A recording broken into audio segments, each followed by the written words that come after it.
What is up, Drag the Lake? I am one of your hosts, Andy Malfrina. With me, as always, the late great Pat the Grateful Dead, George. Pat, are you ready to talk about another Every Time I Die album? Andy, our series of unfolding these beautiful works of art and discussing them is coming to a close with a penultimate album, Low Teens.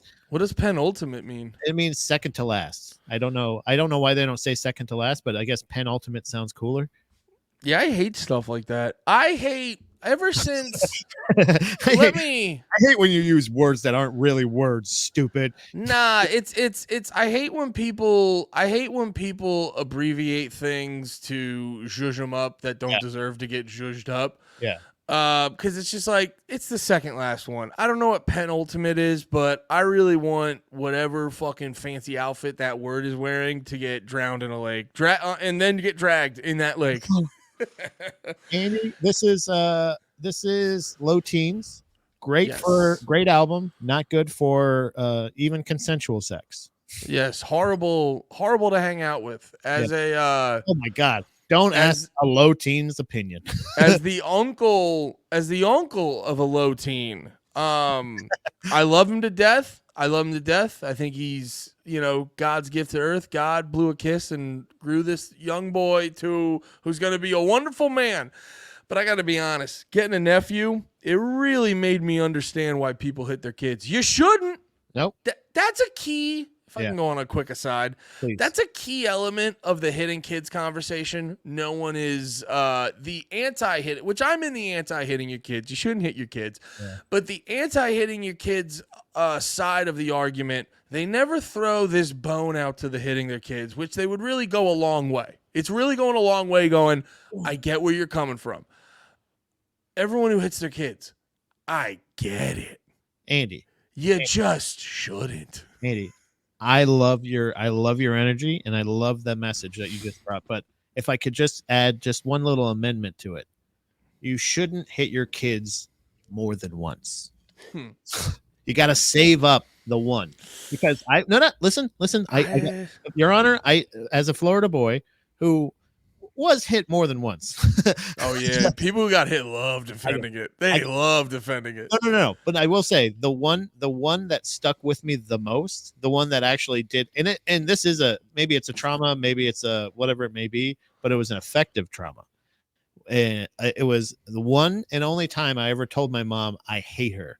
I said, I hate you, and she didn't hesitate one bit, didn't threaten. Didn't even ball up a fist. She just reached over with these 3 fingers and popped me right on the lips like that. Boom, right without even breaking eye contact with traffic. And it was I didn't bleed. It didn't swell up. There was no mark. It was just one of those things where it was a shock. It was almost like when, you know how it almost hurts more to get hit barely in the nuts than it does to full on fist. Yeah. Like if it just goes like this, you're like, ugh, because your whole body flinches and everything. It's that same feeling of this, like, oh, it was like such a shock to the system that I was like, oh, she's like, don't you ever say that to me again. Yeah, I can forgive stuff like that. A quick little pow, a little whoop in the moment. When it's the playing things, when they're like, go out there, yes, pick implement of destruction. Yes, and then get naked, and then I'm gonna whip your ass. And then you lay on my lap, and I will go full Prince Andrew on that ass. Don't worry about that hard part. Shut up. Yeah. If the beating of your kids is like the equivalent of a sound effect in a Batman cartoon from the 60s, like blam, pow, I could look past that. I still think you shouldn't, but it ain't the end of the world. Yeah. Anyway, you get one. Make it count. You get one impulsive emotional hit. Let's not do 2. Whether I hate my mom or not, I'll never let her know again. I realize she doesn't like that info. Yeah, I will say too, there is something in the value. You can't hit your kids a lot because there is something in the value of fear of getting hit. Yeah. One. All right. You get that one, you get that. Then all you have to do is just one. Yeah, exactly. If they got that like fear creeping around the corner, as a bit of a loudmouth, the fear of violence is always there, and I've learned that respecting that is a good key to survival in life. But what's much more important to respect is this fucking Every Time I Die album. Penultimate. We spent so much time not talking about it. Hey, no, we remember the whole first hour was not recorded. Remember that, Andy. Exactly. Oh, Yeah. Oh, dude, we went back to our old days of pre-podcasting.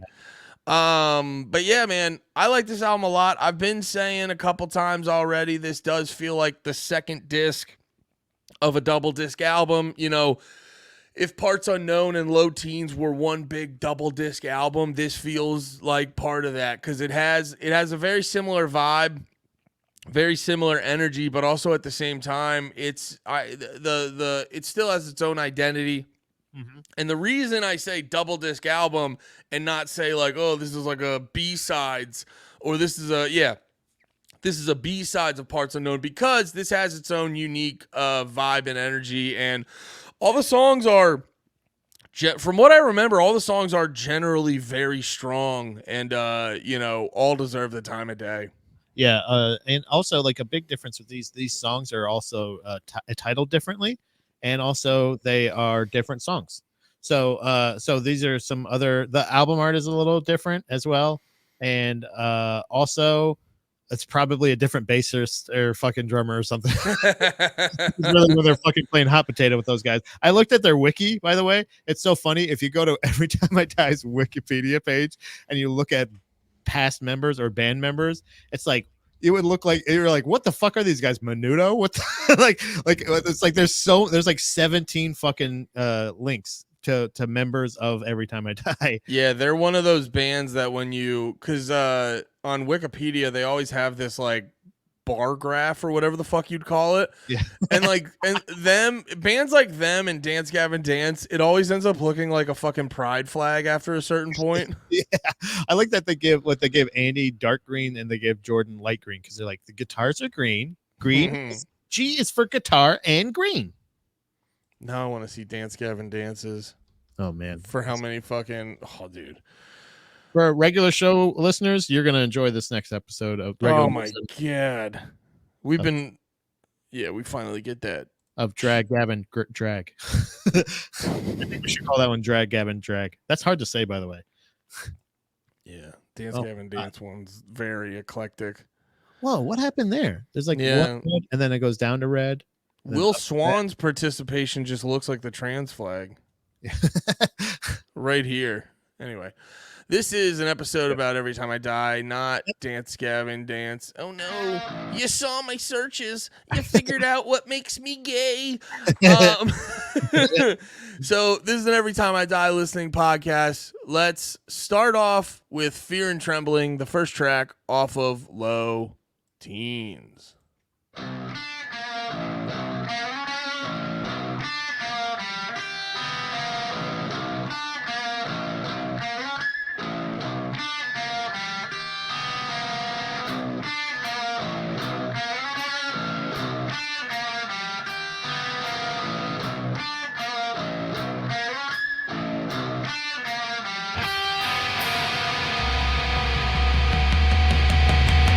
Though it may haunt us,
No, not yet. There we go. That was the first song, Fear and Trembling, off of Low Teens. Fun way to start an album.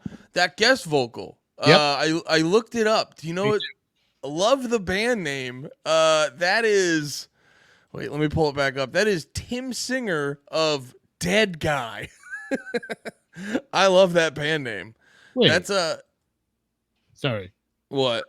Well, I thought I saw somewhere on Reddit here. Maybe I'm reading it wrong. Every time I die, fear and trembling.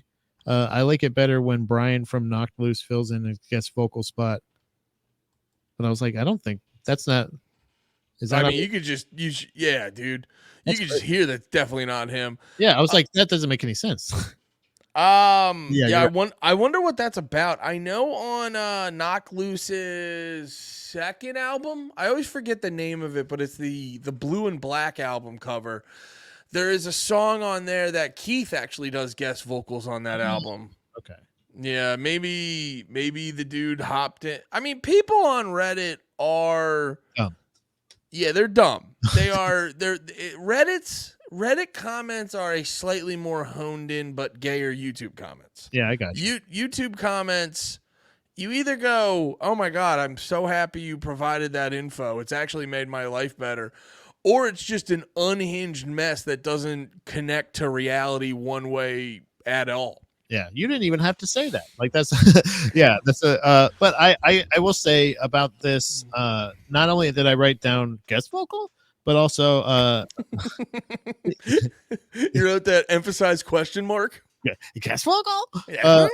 But also these guys, I gotta tell you, they have really mastered. You know how I said on previous shows the fact that Mutoid Man, I feel, has perfected the album outro song, like the best like last song on an album. Each one of them is just like a masterpiece. Yeah. I feel like these guys have really perfected the intro song, like the introduction to albums. Like it's always like where NoFX will like do like almost literally a here's the album now. Like now they even do like a weird pop punk version of like a here's the movie. What's the let's all go to the snack bar shit. Like you know, it's always like something weird, but like it's very obvious. This is always like we're gonna set the tone for this album.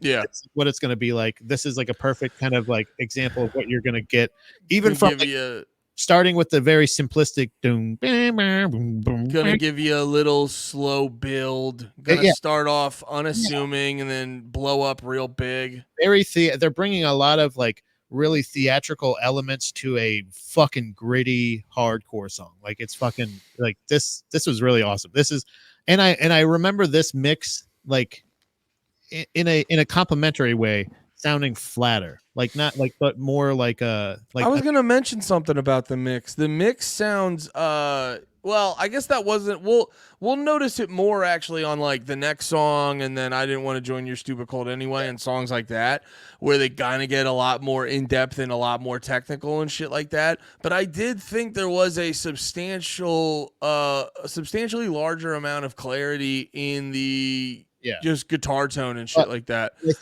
I think it's on purpose. That's what I'm saying is I think. By the way, dude, I figured out how to full screen this shit, and I'm podcasting in 4K right now. Oh my god. Yeah, dude, like it's the whole screen rather than just I didn't know. I've been podcasting on StreamYard for so long and didn't know I could do this. I see so much more of your fucking goofy head. Oh, look at that. Hey, look at a couple of fucking boomers, huh? Yeah. Let's put the record needle back on the old 7-inch. I don't know vinyl. You know that. I have it here. It's so funny to blame a whole sect of people when you're just being retarded. Like I'm like one of them boomers. Yeah, I don't know technology. Also, I can't read. Yeah, I managed to buy property early, and I think I'm smart now rather than lucky. That's like the biggest thing with boomers. They're like, yeah, I had the genius idea of buying a brownstone in the 90s and having the government devalue all the currency, and now it's worth $4 million. I knew that was going to happen. No, you didn't. Yeah, there's no way you knew that. Anyway, let's keep it moving. This song's a fucking big hit for me. This song I became a deeper fan of because Zildjian, the cymbal company, they do a lot of really cool drum cam videos, which shout out to everyone's favorite commie, fucking Hate56. He does a bunch of those drum cam videos. Yeah. And my favorite one, actually, I believe is, and I don't want to take away from the fact that he's a really, really good drummer, but wait, let me bring it up. I love, my favorite thing to do is to go on a channel and then immediately see what your most popular video is. And one of them, oh yeah, here it is. Oh yeah, it's some band called Reign of Salvation. The most popular drum cam video is this band Reign of wait, how do I bring it up? Oh yeah, the most popular video is this band Reign of Salvation, and I really think it's just because their drummer is a big fucking boy. He's a big old boy. Yeah, he's a big old boy, and he fucking like as much as I thought he would. Like when he was just doing that. Like I would think would be a lot more jiggle. Like he's got a little muscle in there. He's a solid boy, right? Yeah, that's what I'm saying. Like he's not just fat. I mean, he's fat. Don't get me wrong.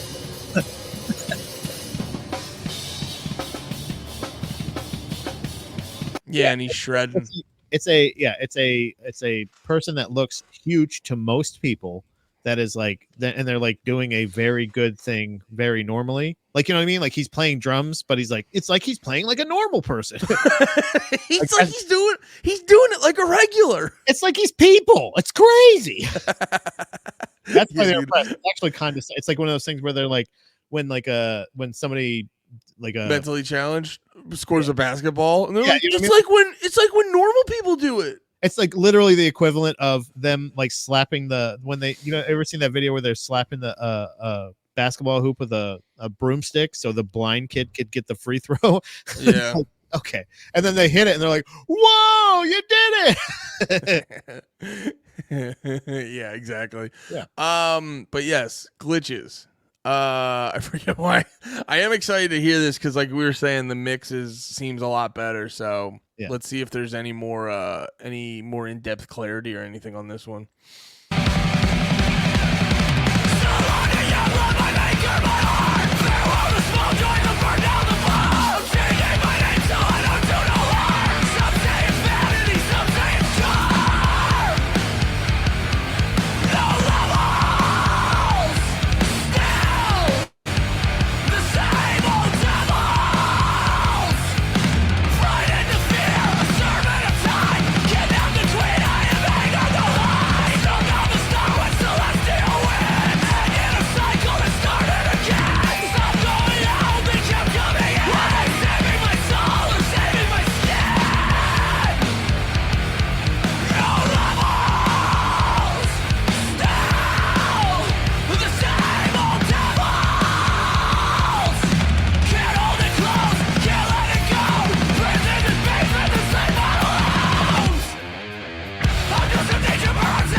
Nice.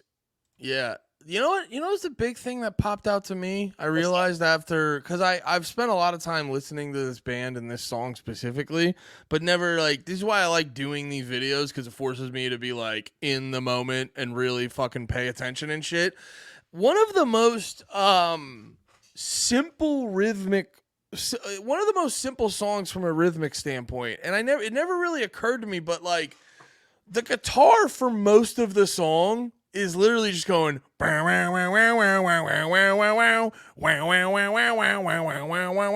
when you mix that with the drums going like boom boom boom boom boom boom, it like creates this. It's weird because it's like it's super fast, but almost with the with the guitars, it creates this like whoa. Yeah. It creates this like it fucking it turns your head into like a slow paced, wacky waving inflatable arm flailing tube man. Yeah, I think that's that's a really good description. I feel like that's like it kind of like it's such a disorienting. Hey Pat, Huh? Thank you. No problem, pal. I appreciate that compliment. Hey, Andy, why don't you shove it up your ass too? Yeah. Well, Yeah. when I'm done shoving it down my throat, I'll make some room up that pooper. I'll send it all the way down. I'll send it all the way down the poop shit. Down the poop shape. I think it's like a weird, like I was thinking that same thing of like it's like a very simple but like I don't want to say I don't know how to put it, like it's like a really chaotic construction of like the actual like pieces of music, but it's like very simple sounding, like it just sounds kind of like a punk song, you know what I mean? Like Yeah, it's like it's misleading on metal guitars. yeah and like I think, and I really went through a roller coaster of emotions concerning the video, because I was at first I was like, I fucking hate lyric videos, and then I'm reading it, I'm like, this is actually pretty cool, I'm getting a lot out of this. You're like, wow, I now know. You're like, wow, I now know the lyrics. Thanks, video. Yeah, by the end of it I was like, actually this is helping me a lot, and honestly I really appreciate it. And then and then I got to the end and I was like, mindful but gutless, and then that's another thing, this is another little clue Detective Pat is seeking out. I should have a dildo in my hand, sorry. But Yeah, your only case is ever your gayness, and you always and you use the dildo to find out. You're like, yeah, I'm gay as shit, dude. no, but like this is some more of my detective work. Why don't more people listen to this? Watch it. You got to watch it because I was miming that too. There's such good fucking jokes on this. God damn it! Started throating the dildo at the end. It was priceless. You had to be here, but you can be here if you go to YouTube, Drag the Lake, and you subscribe. But if that's the best commercial ever. Yeah. Oh, but the mindful and gutless really stuck out to me because I was like, it feels like this. The feel of the song, especially with being privy to all the lyrics, I think there is a little hidden meaning. I think this is about somebody in the band. No, see what based off the lyrics, I think it's about growing up and moving into a more tame environment. Right. Because there's a lot. I think it's about Keith himself. I think it's about. I wasn't gonna rule that out. Yeah, that was my last bit of detective work. Wait, I'm getting a clue. Oh, hold on a second. Oh shit, there's a clue in the back of my throat. Is this a South Park bit? When you start rubbing your nipples, I think I realized we're doing a South Park bit. I'm about to clue so hard. Yeah, no, he had a bunch of lyrics that made it feel like because he had one where he was talking about he said I'm not any different, but I'm also not the same. Yeah. And it felt like because I think they're all if they're not, they're all pushing 40. Wow. And you can't be like, I'm sure they all, I know Keith doesn't drink anymore, but I'm sure most of them still drink, but you're not doing like a fucking bottle of Jack every night like they probably were when they were in their early 20s and shit.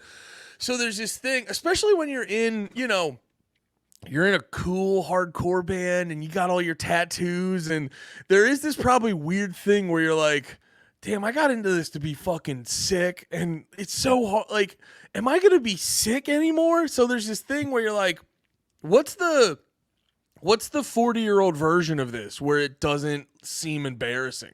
Because Yeah. like I thought about that even when I was younger, and I was like wearing all the emo outfits and skinny jeans and this and that, and I go, I can't do that forever. Like Yeah. there's a time limit on these outfits, and Yeah. I think anyone in the punk rock, emo, hardcore, like once you start hitting your mid to late 30s, you start assessing like how do I still do this and not feel like a fucking like not feel like a sellout, but also not feel like I should just let whatever I'm doing go. Yeah.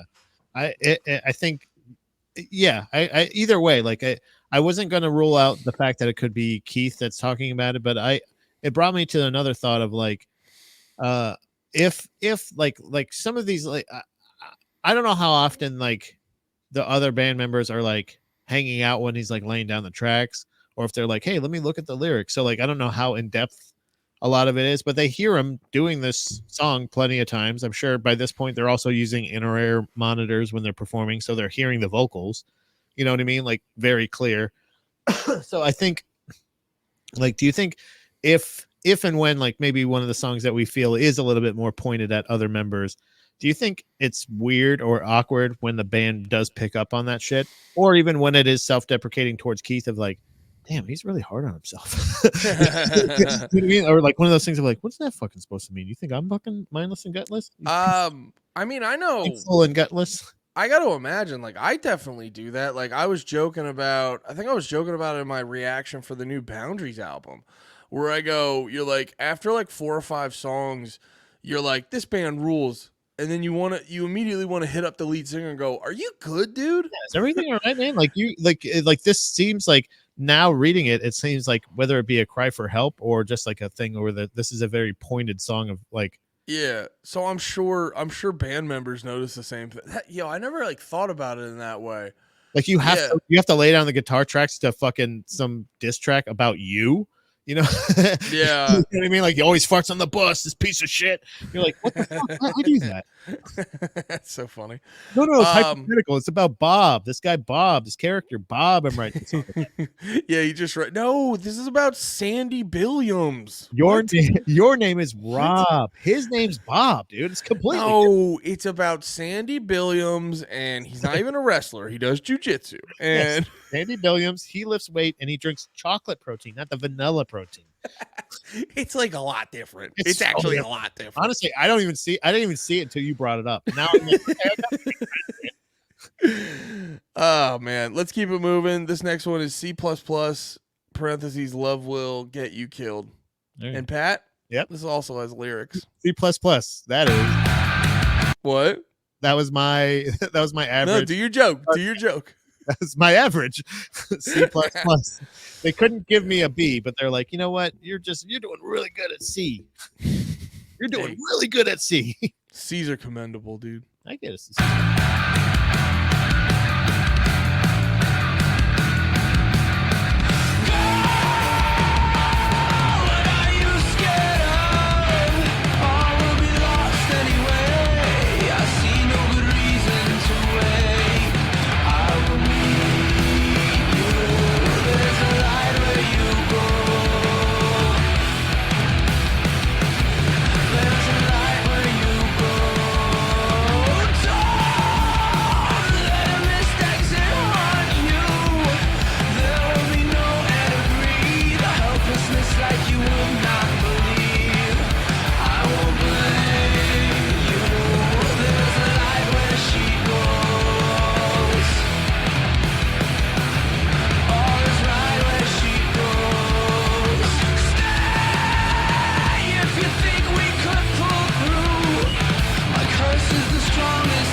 Nice. There we Nice. go. C++ love will get you killed. Pat, I want to know how'd you feel about that?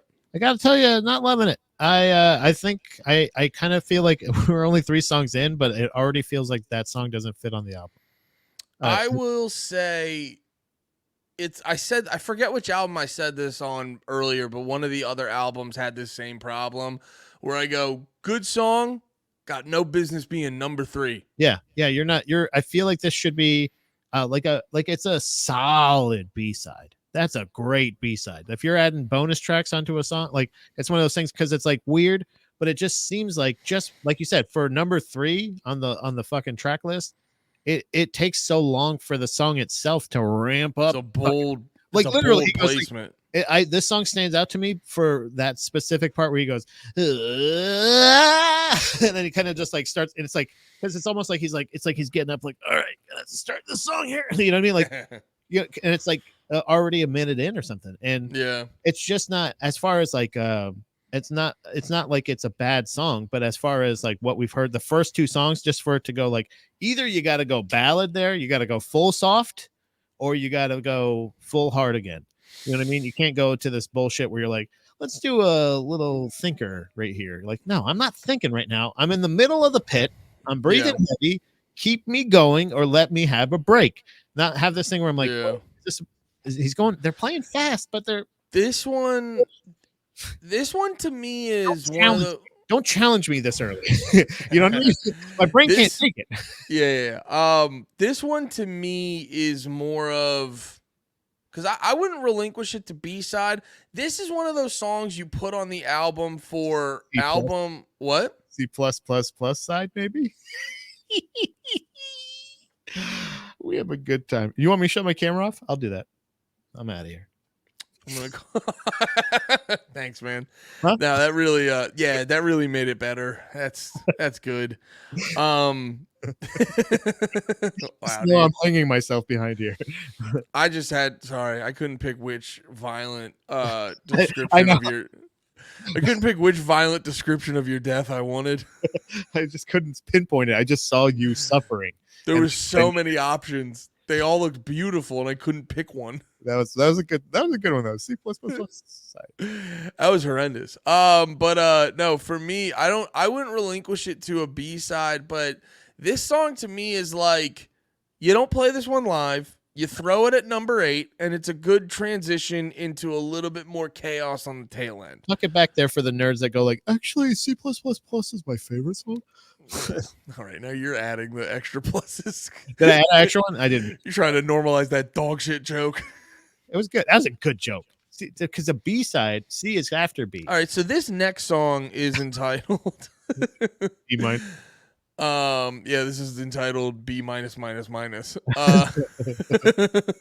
No, this next one, I remember. This is one I think I really enjoy, but I at the same time can't remember how it goes. Wonderful. So let's see if I'm right or wrong. This is 2 Summers.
My apologies. I thought it ended there. That that was weird because I remember listening to this and enjoying this, but upon the close examination of the full album reaction, Yeah.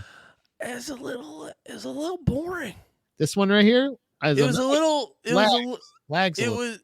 little clunky. Yeah. And it was a little boring, but I cut you off. What'd you say? No, it's another song that just seems to lag. It takes a while to like pick up and to get me to like it. And it's just kind of, where I'd put this? Which side? Do you want to know? I was talking to Dom earlier and I was like, I really hope Mandy tells C++ side. Man, that's a hot joke. You just came up with one of the best jokes of the year. Thanks, Pat. No, I think it's just like, this is definitely a B-sider. You know what I mean? It was just like fine. It's like I've never felt that way about it Every Time I Die song. Really? It just felt like 75% of a song compared to like what they normally write. Mm-hmm. It felt like you guys still owe me 25% of the song. Yeah, where's the like you laid down all the rhythm guitars. Where are the lead guitars? Yeah, where's the razzle dazzle? You know what I mean? Like, and it either it didn't have that flair, it didn't have that Charlie Sheen. Yeah, there's no edge. Yeah, or Christian. So I feel like if you don't have that, then you can suck my dick. Mm-hmm. Get the fuck out. Honestly, Every Time I Die, get the fuck out of here with this shit. Like Shawn Michaels. Shawn Michaels. Shawn Michaels. Shawn Michaels. Shawn Michaels. I'm so happy I got that reference. I get it. Well, because you said Shawn you can suck it. Yeah, Shawn Michaels. But then I said it like Kane. Shawn Michaels. No, you're saying it like some like fucking. You've never seen that clip? Oh, you've never seen that? There's a clip of Kane saying Shawn Michaels. He says his Alvarez. Name. No. Citizen Kane. All right, this next song. Too many riffs. Name's Rosebud. All right, let's keep it moving. This next song is called Awful Lot.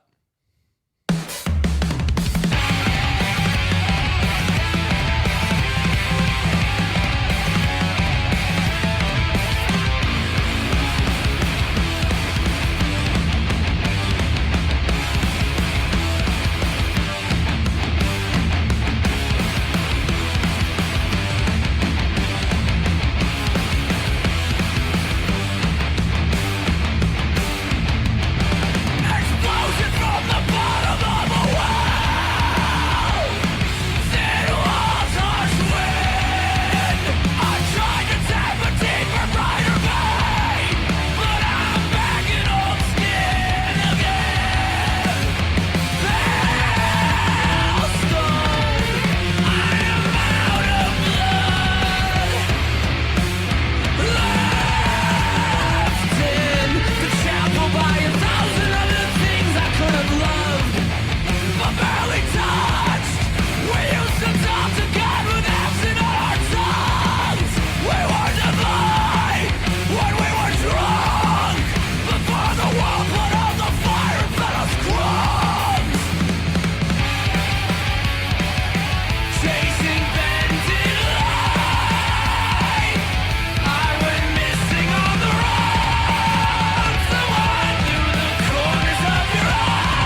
right, there we go. Nice. Awful lot. You know what I think the problem is? What? It's the so it's funny. It's the problem with the well, I'm trying to pinpoint exactly what it is cuz I was going to say it's the guitars. Cuz the guitars are like they don't have that like extra razzle dazzle. Yeah. You know what I mean? They don't have that thing where they go, well, let me add a little bit. But then I'm thinking like glitches did rip though. And I specifically said the guitars were pretty simple and low key. And I think it's this like they're trying to write these slower songs on this album. Yeah. But then when you go simpler on the guitar, it just sound like they sound like a band inspired by Every Time I Die. Yeah. I can see that. These past three songs just and I will say I do remember liking this album and liking these songs, but I think it's upon closer listening you can really hear how like it just doesn't have that extra little bit that you get out of like if you go back to the last album on Parts Unknown, the fucking razzle dazzle was through the goddamn roof, and I think that's why this is what's kind of disappointing me about these songs where it's like this is why we listen to Every Time I Die. It's because they do a lot of the stuff that a lot of bands do, but they have that extra pizzazz that makes them a very unique thing, and I'm not hearing it on these past three songs. Yeah, I think this is like it's still one of my favorite, I think, songs on the record. Like I still like this one. I also really love the outro, like how like it kind of like that cutout thing with just that playing. Like it's better than just a fade out, in my opinion. The very chaotic song. Yeah. I like the slow, trudgy songs. Like even in the last album from Parts Unknown, the I believe it was More. I think it was like that's the song where like Yeah. from the get on this one, it starts with such a like a fucking like eerie tone. And like again, you're right, the guitars aren't necessarily they don't have the razzle dazz, but it's that flatter tone. It's like they all have such high bass, low treble, like mix. Like I don't know if that's just how the not just necessarily the mix, but maybe they were specifically going for that sound. This is also just an update, a different producer than from the last one. Ooh, I was just about to look that up. This is Will Putney. So the last one was Kurt Ballow. Before that was Joe Bareshi. So this is Will Putney? Putney, yeah. That's interesting because he's actually he's like the king of metalcore producers. He's in one of my favorite bands, End. He plays guitar in End. He does guitar in Fit for an Autopsy. He's in a bunch of bands. But this and the guitars, like they instead of having this weird like where they both have their own little tone and they have this brightness to each of them and they complement each other. He's just like stacked. They both like sound like they're playing on these big stacks. Do you know what I'm saying? Like they're like yeah, and like the guitars themselves are just stacked. Do you know what I'm saying? Like it's just kind of like yeah. It doesn't have that depth of sound that we've heard on past records. Yeah, there's not a lot of depth to it. It's just like it's just a pile of guitars. There's no coordination to it. It's just like you know how all the time you're like, oh, you can't tell Jordan from Andy. It's the same thing, but like now it's like you can't tell that there's necessarily two guitarists. Yeah. You know what I mean? Like it's just like all rhythm guitars. There's no leads. I wonder. Now I'm curious who the. I'm gonna look this up on while we're listening. Actually, no. I'm gonna probably give this next song my undivided attention. But yeah, now because this next song is like literally one of my favorite Every Time I Die songs.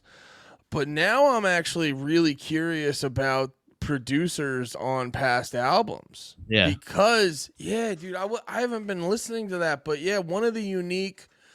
Maybe this was a thing because Will Putney's like a famous metalcore producer. Like he's produced some amazing albums, but maybe he wasn't as hip to the Every Time I Die recording process because one of the unique things about Every Time I Die mixes is each guitar is more or less each guitar is more or less in one can. I think a lot of times I'll notice they'll do a thing where they give you about they give you like 80 to 85% of the guitar, and then a little 10 to 15, and they'll give you like, say Jordan's guitar is the left ear, Andy's is the right. Yeah. They'll give you like 90 of Jordan's in the left and like 10 in the right, and vice versa.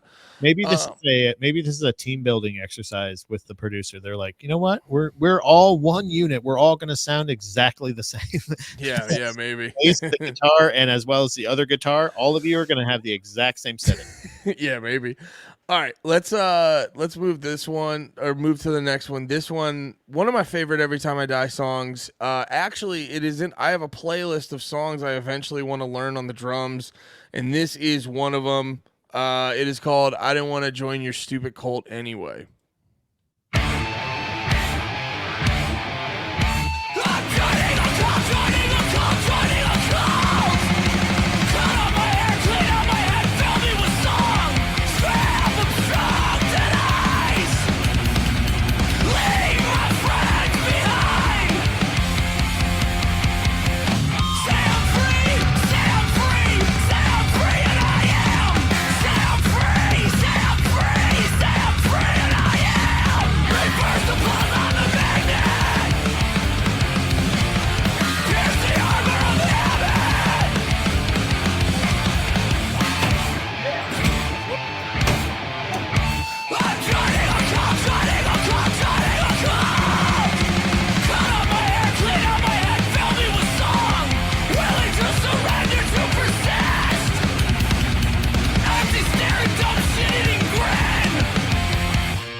Hell yeah. God damn it. If you guys saw me frantically writing, I was gonna write the timestamp when I saw the dick, and then as I'm writing that, I saw more dicks, so I just wrote dicks in cult.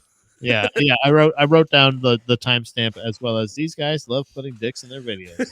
They love putting dicks in their videos. At first, I was watching this and I was like, "What is this, fan made?" And I was just like, "Oh, is this an official music video?" And I'm just like, "Guys, I love that you like to keep it loose and you have fun, but you got to pick a lane.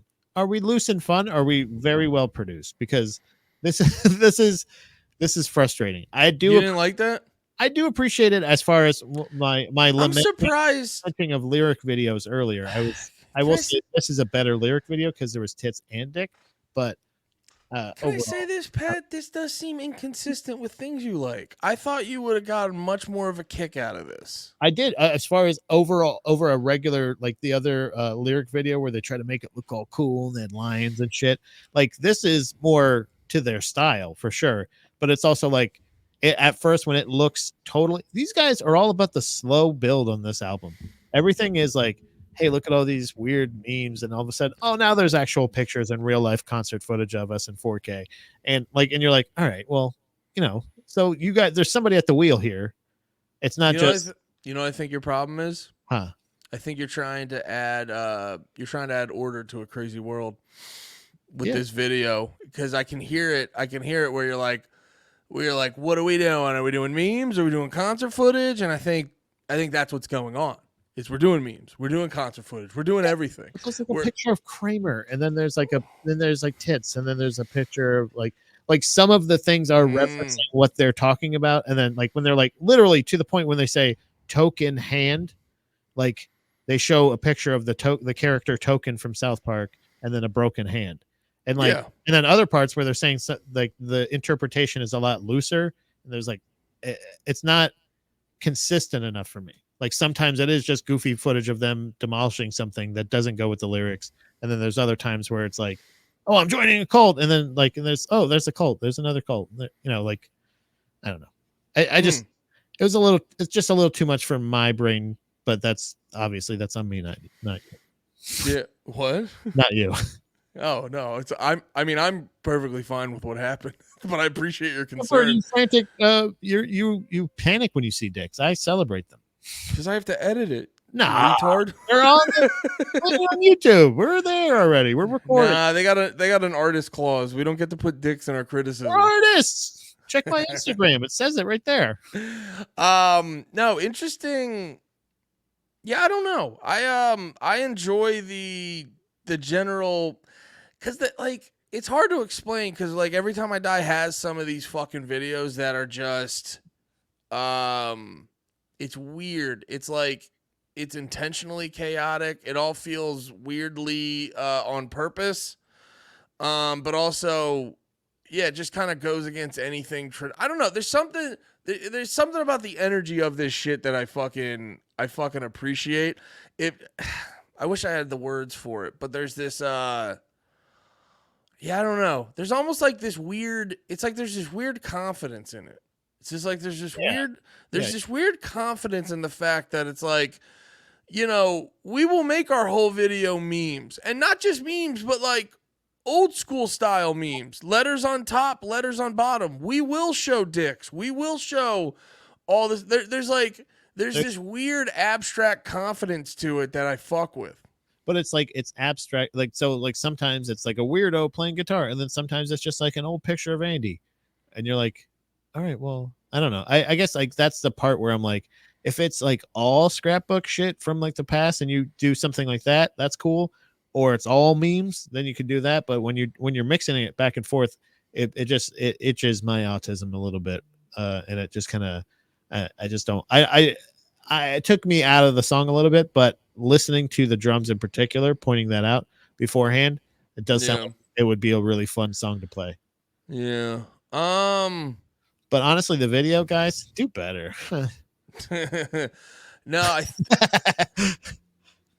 you intrigue me. I can't follow your thought process, because the whole time you're talking, and I'm not even saying you're wrong. The whole time you're talking and explaining why you don't like it, none of it makes sense to me, and I'm very curious. I can't figure out your thought process.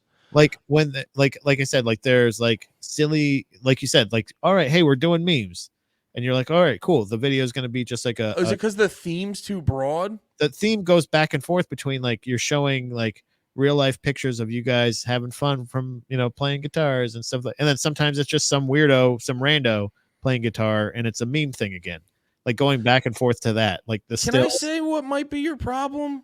What? I think I figured it out. I think you think too much when you watch videos. Yeah. I think too much all the time. Yeah. All the time. You want to get fucking mad about it? Yeah. Yeah. Is that because why? Is that because you're a fucking pussy? No, I don't think it's because I'm a pussy, but I think it makes me seem like a pussy, but I'm more like a scared bear. So like if I get cornered, I'll fucking attack you. And you look so fucking huggable, but you're dangerous. Yeah, it's one of those things where you're like, oh, is he whimpering? Like maybe he needs help. And you're like, it's fucking crazy. Bears are so dangerous looking. I saw someone. I'm stealing a thing I saw on Twitter, but it was such a good point. It's God's cruel joke that he made bears so fucking huggable. Yeah. So adorable, especially like the like polar bears or something like that, where they look so cute and like. Dude, most bears, as long as you don't get a weird skinny bear that stands on its hind legs. Yeah, like those one. I like those ones with the grizzly bears with the big wide head, and like they sit down on their butt and they're like, and they tell you about all the bear necessities. Yeah, and you're just a little jungle boy dancing with your bears. You start itching their back, and they go like, "Oh yeah, I like that," and then they're like, and then they rip it open your guts and start eating your butthole. And they're like, funny thing about my back is it's located right on my cock. Yeah, that's a Lower. It's a Jungle Book super bad crossover. You're welcome, everyone. Yeah, dude, let yourself go on these videos, and I think you'll have a good fucking time. My other thing I wanted to point out is just, and this is the general chaos of that fucking song gets me every single goddamn time, and it's like it goes back to my favorite things about this band is like if you kind of like. You know, you ever look at something where you don't focus and it seems super blurry, but then when you actually focus, you're like, oh, this is what a beautiful image I'm looking at. Yeah. Their songs can kind of be like that. It could sound like someone dropped a bunch of pots and pans down the stairs if you're not listening closely. But if you're listening very closely, it like the intricacies of everything that's going on is just like massively impressive. And this is one of those ones like where they were like so pinpoint accurate on the last album. Yeah.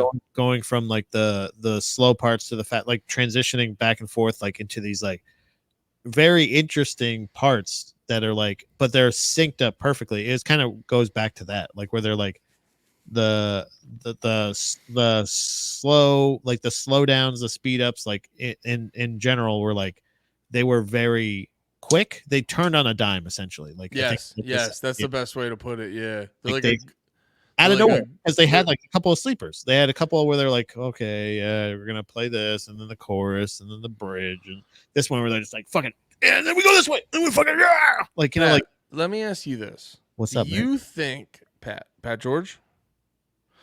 Do you think? Because this is what I'm feeling like every time I die's doing. All right, I don't like that. This is what I think every time I die's doing. Do you ever think a band writes such a crazy album that they go, I think we should tone it down on the next one because that one was hard to play? Yeah, no, remember I was saying that. I said that in the last one. I was like, it seems like, I think, what was the note I had here?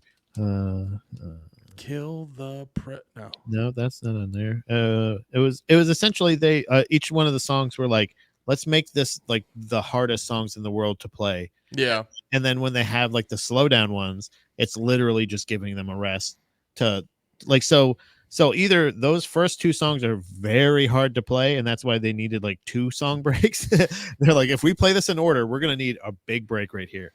So that would make sense though. Like a band like this, when they broke up, they were probably doing an hour set.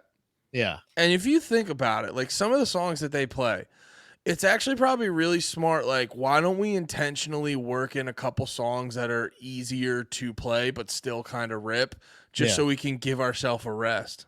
Yeah. I think it's very believable to think that they would not only construct an album, and like, that's what they're thinking is, I would hope that all bands put the same amount of thought that I do into, like if you're putting out a release, an album, you want to structure the songs exactly right. So like you said, you don't blow your wad on here. You put the best one here. You have like a good intro song, a good outro song, a nice.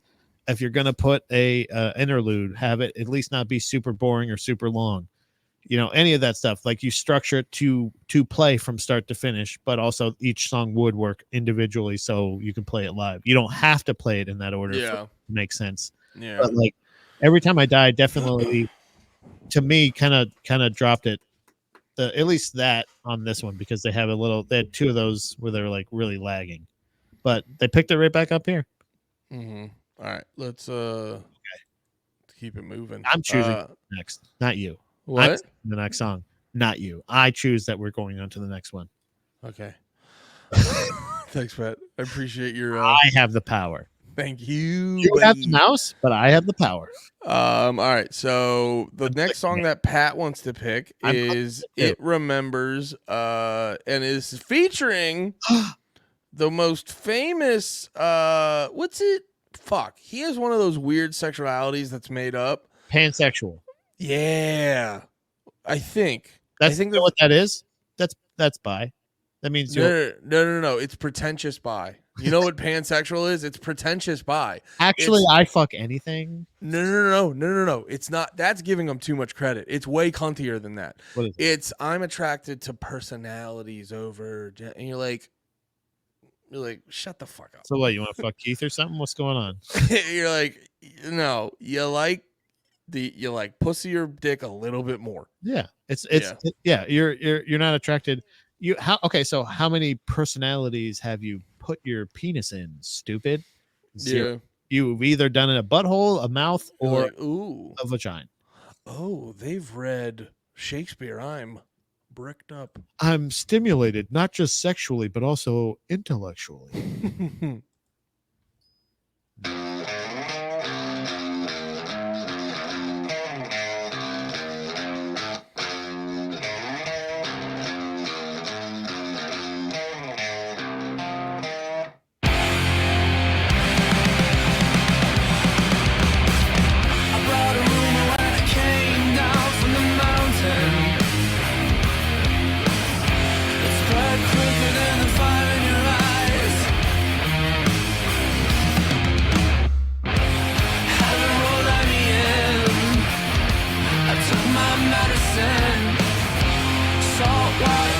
Quench my thirst at the fountain.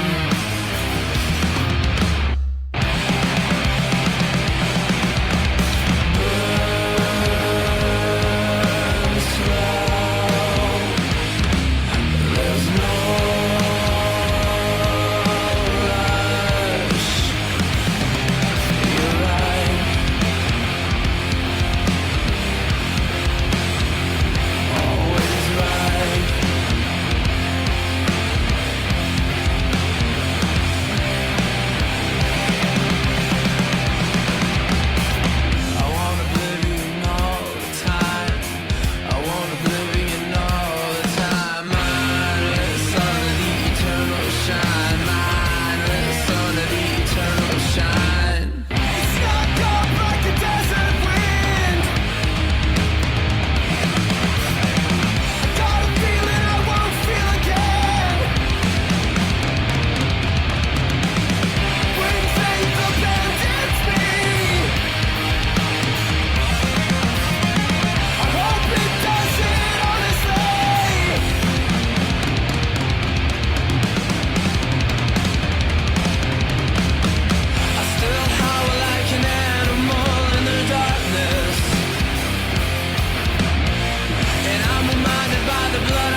The sun, we come together and we're overwhelmed by the loneliness.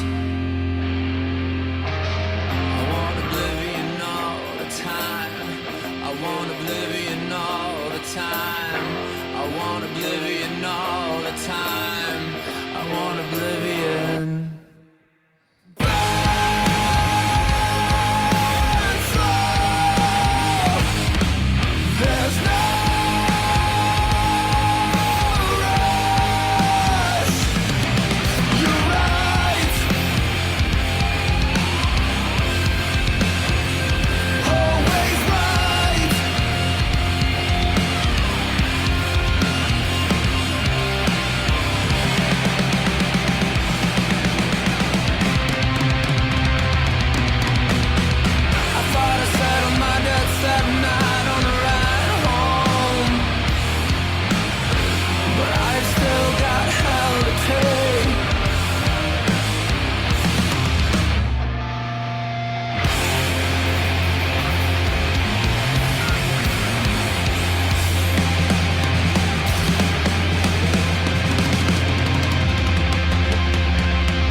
There we go. It Remembers featuring Brendan Urie. Yo, you know what's hilarious? Huh. To do a whole music video for your band and only make Brendan Urie show up for it. Yeah. Hey, and by the way, I don't even think they had him for a whole day. I think all those desert pictures were somebody else because it doesn't even necessarily fit his frame. It'd be smart if it was that. No, I mean, yeah, I would doubt that he was there for the whole day. It's crazy, dude. Like I thought that was one of the exact thoughts I had was like, how are you gonna have an every time I die video and not have every time I die? Well, I didn't mean that It didn't bother me. They don't need to be in the video. You But know why what I did you mean? The have to do it? video, what? But you had, like you said, you made him do it. Well, who's gonna drug the mixed race guy? Literally anyone else. And by the way, that I think is the first time I've ever seen that video. I don't like it at all. I did not like that video. I don't get it. Obviously, you know that. You don't But- get it? No, Huh. is it pansexualism? Like the guy? No, I just don't want to. I don't Yeah. want to come off like a dick, but it was kind of obvious. The guy gets drugs in his head, and then he goes has drugs, and then he gets a key, and then Well, you're just describing what happened. right. That's what I'm saying. What Well, happened? Why are you getting worked up? Because that really bothered me. Yo, no, wait. What? I don't mean to cut you off. You hate not understanding things. When it's like, but when I don't think it makes sense, it doesn't make any sense to me. I get that it's to me, but it's also like I don't understand. Like these guys can't get enough putting dicks in their video, and they put this fucking dickhead in there singing and biting his little fucking things, and he's I have a sex cult, and I go out into the desert and find a mixed race guy to poke him in the head, and then he turns pink or something, and then he goes into stairs, and then he fucks people or something. Well, that's not really a fair criticism because you get your funny video, you get your serious video, you get your live concert you get your live concert footage video. But I hate their serious that whenever they do a mini movie video where they're like trying to tell a story. For the most part, I have very much disliked them. I do Fair not. enough. But I and it's not that you can't. It obviously do you boo boo. But that was not enjoyable for me. But mansplain this video to me. Tell me what did I miss? Oh, master understander.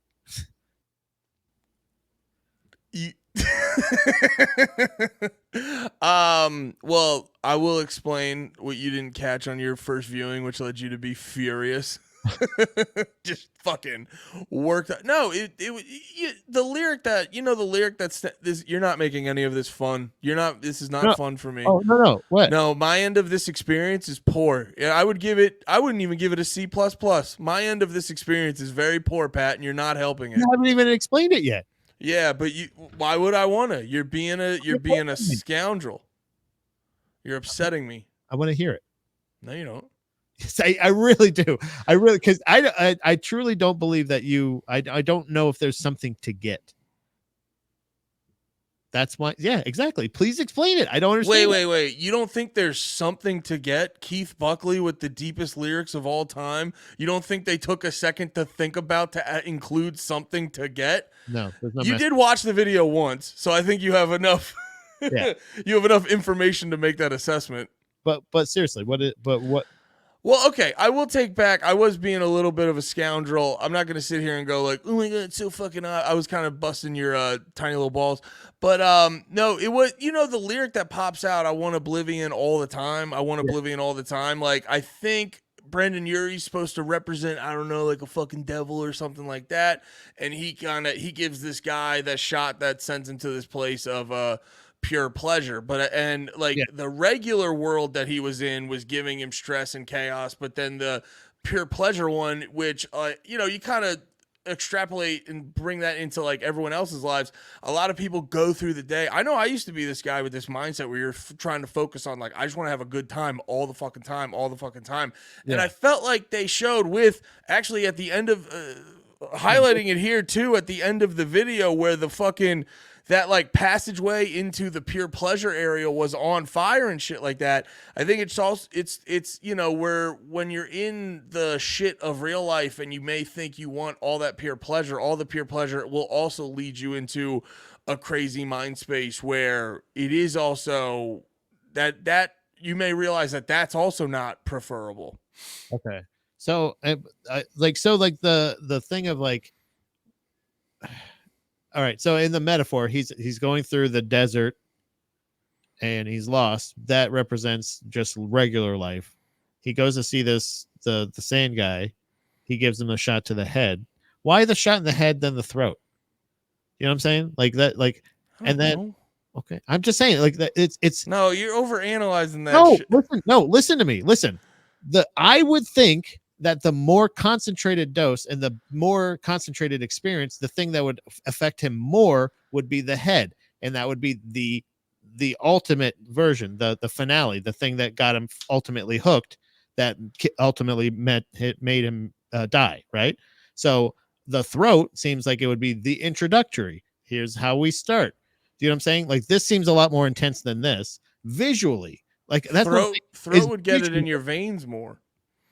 yeah, I'm just saying that I think that overall the message of it, like of that, is just, it's one of those things that I just don't like the visuals of it. And I don't like the messaging, like in general, like when it's like something like that and they add so many details to it, like I think it's just truly the execution, like that the thing that you said about like sending him to the pleasure zone and then bringing him back, and then it ultimately leading to his demise was very clear. But yeah, like, and that was my ultimate point from the get go, based off what you from the get go, based off what you said, because yours was like, it doesn't even make, you said originally it doesn't even make sense, which I felt it was like fairly clear of what they were generally trying to get across. But in the same breath, the visuals, I don't know, I didn't find them egregious or offensive, but if you didn't like them, you didn't like them. but like the thing at the end where he has like a key when he's dead, and like the sand guy or the evil guy goes over and takes the key from him. I don't know what that represents at all.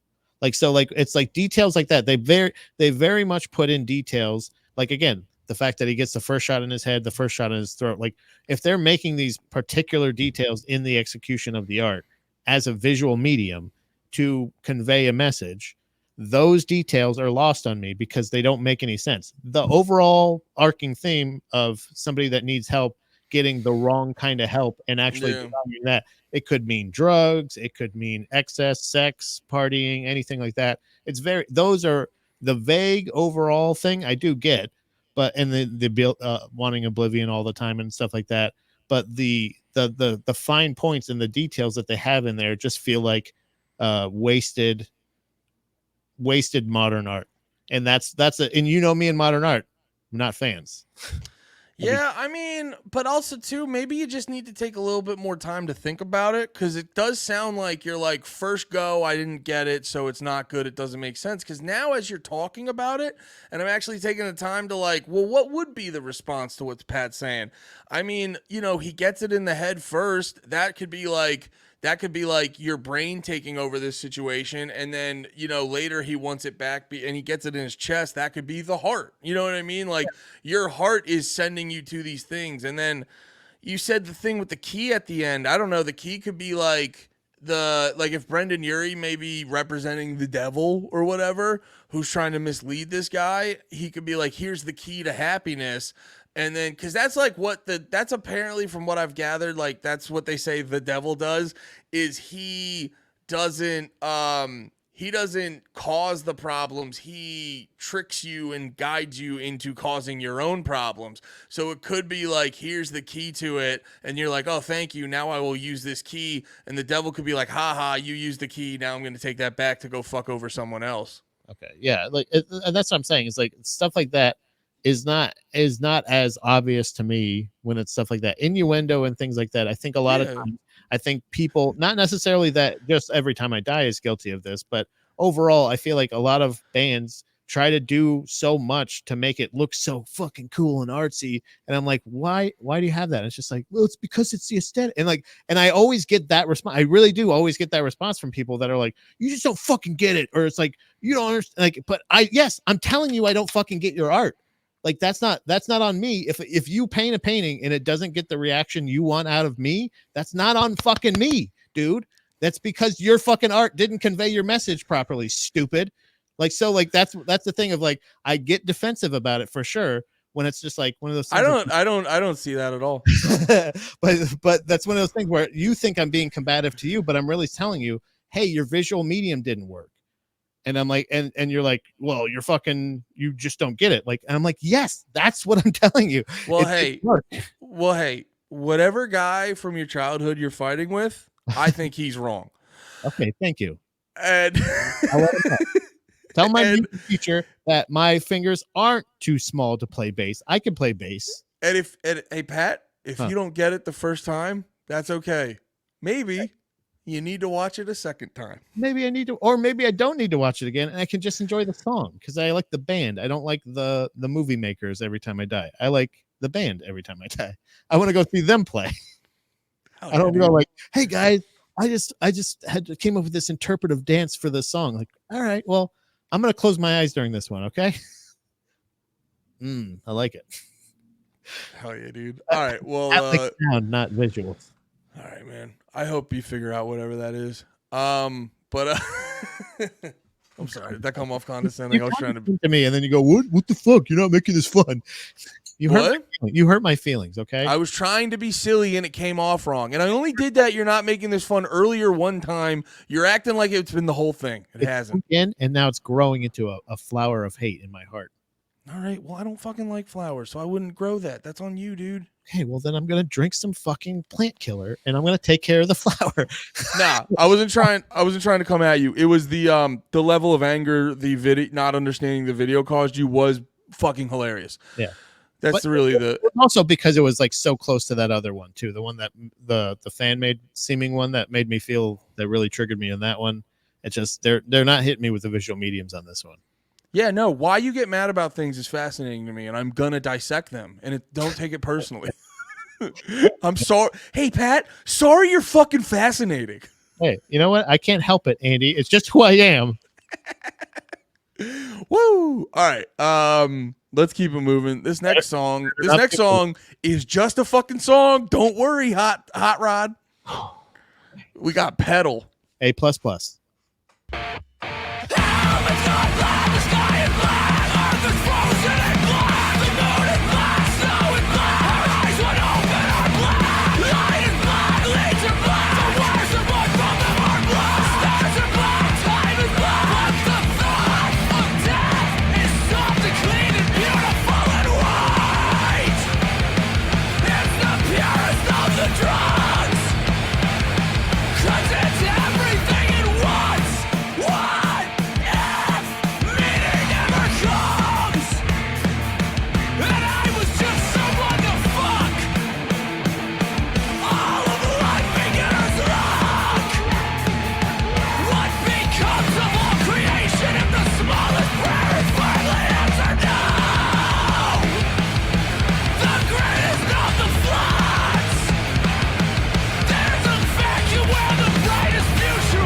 Time they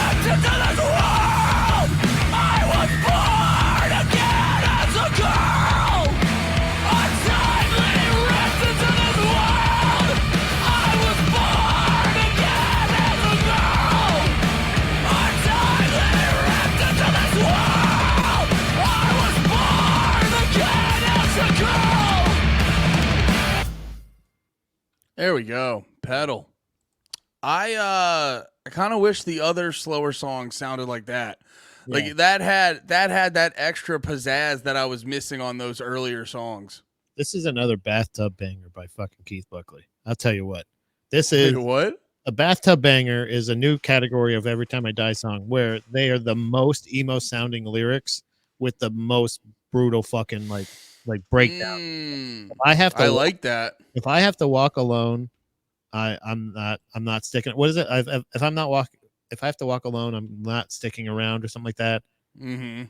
But if love is not enough, I don't want to be here. Whatever the fuck it is, it's like I'm just thinking this man, this was definitely one of those songs that he was in his fucking feelings. He was tubbing out. He was tubbed up on this one. This guy was fucking his whole body was pickled at this point, and the water was ice cold by this point, but he just couldn't get out until he finished the song. Yeah. This is a fucking emo ass song, but it fucking rips, dude. This is one of those ones where you're in the pit, you're not even thinking about it, you're just fucking ripping it up, and and it's back to those layers of every time I die songs that we like, where it's like you got your picking up parts, you got your other part, you're switched to the brutal, you're playing the same riff, but you're playing it chuggier, slower. It's got the little bit of faster parts. Also the weird I feel like, again, the very specific, like, I don't want to call them like cry for help lyrics, but like these are the ones where like they're very they're the you good? Yeah, they're very god damn it, very exposing lyrics. Very like, yeah, damn, I know exactly what you're fucking. Yeah, you feel like you're giving something that is private. Like some of these lyrics feel like he's discussing private matters that you shouldn't be privy to. It almost feels like a text that he texted to like his girl when they were in the middle of a fight and he was on the road. You know what I mean? Like it's like one of those things of like where he's like just like really into it. Like, you know, I don't want to be here if it feels like one of those really lonely songs, dude. Like it's a good song. Fuck yeah, dude. I can't say it better than myself. No, you nailed it, dude. Thank you. Hey, thank you. Thank you. Hey, Andy, I just want to say I'm sorry about before. I hope. I want to say I'm sorry because you're about to watch another fucking music video. There better be some fucking dicks in this or something, man. Make it fun. Get ready to fucking nitpick this,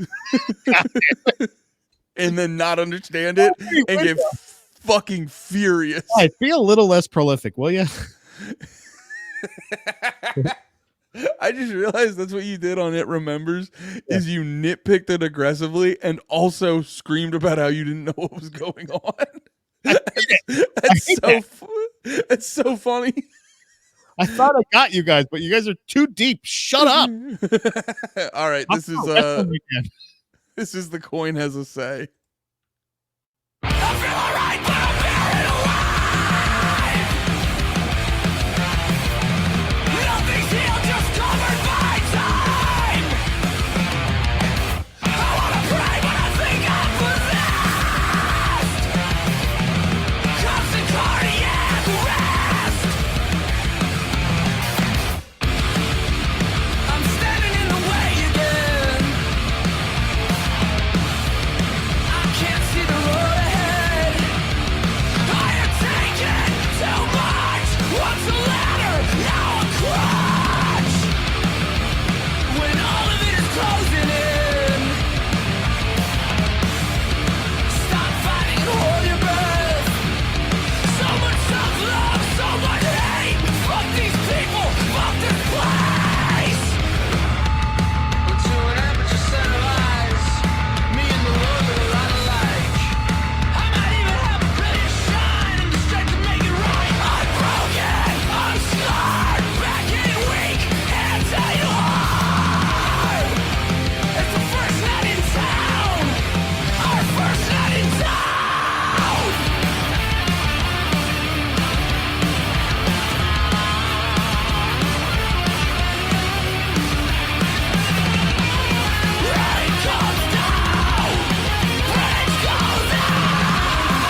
Was that hard?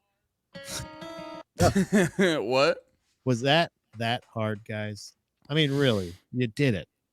You I want to just say all of the visuals in that video were very clear. I got the message that Every Time I Die fucking rips live. Because guess what? That's exactly what they were expressing. I get it. Also Maybe they someone were knows. they were really great at if you were watching the video going, I wonder if Jordan's gonna throw his guitar. Oh, there it is.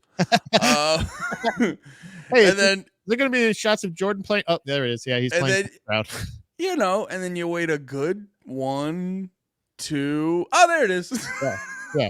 I'm like, yeah, he loves Hey, throwing that thing. Hey, where's the shot where Andy's flicking off the camera? Oh, there it is. Okay, good. Got it. I was just like, after a certain point, I was like, has he thrown his guitar like 10 times? So I got to tell you, this is another song too. We've talked about this and over all the past albums. This is another one of those great selling songs for like Yes, I was thinking that too. perfectly encapsulates them, like future, past, everything. Like this is exactly who Yeah. they are. And that's what I'm saying. Like this is like who you guys are. You're not artsy fartsy nerds. You're fucking party animals. You fucking rock, dude. You know I what I mean? would disagree with that. Shut up. We're back to fighting.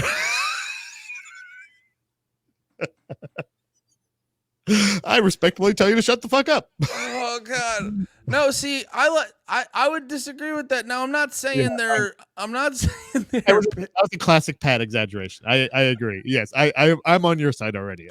No, it was crack. It was the low key shut up. You're like shut up. That got me. No, every time I die, is they're the band for the guy who works in the auto shop, who you get to know him and you find out I don't know a lot of artsy stuff. He's on antidepressants.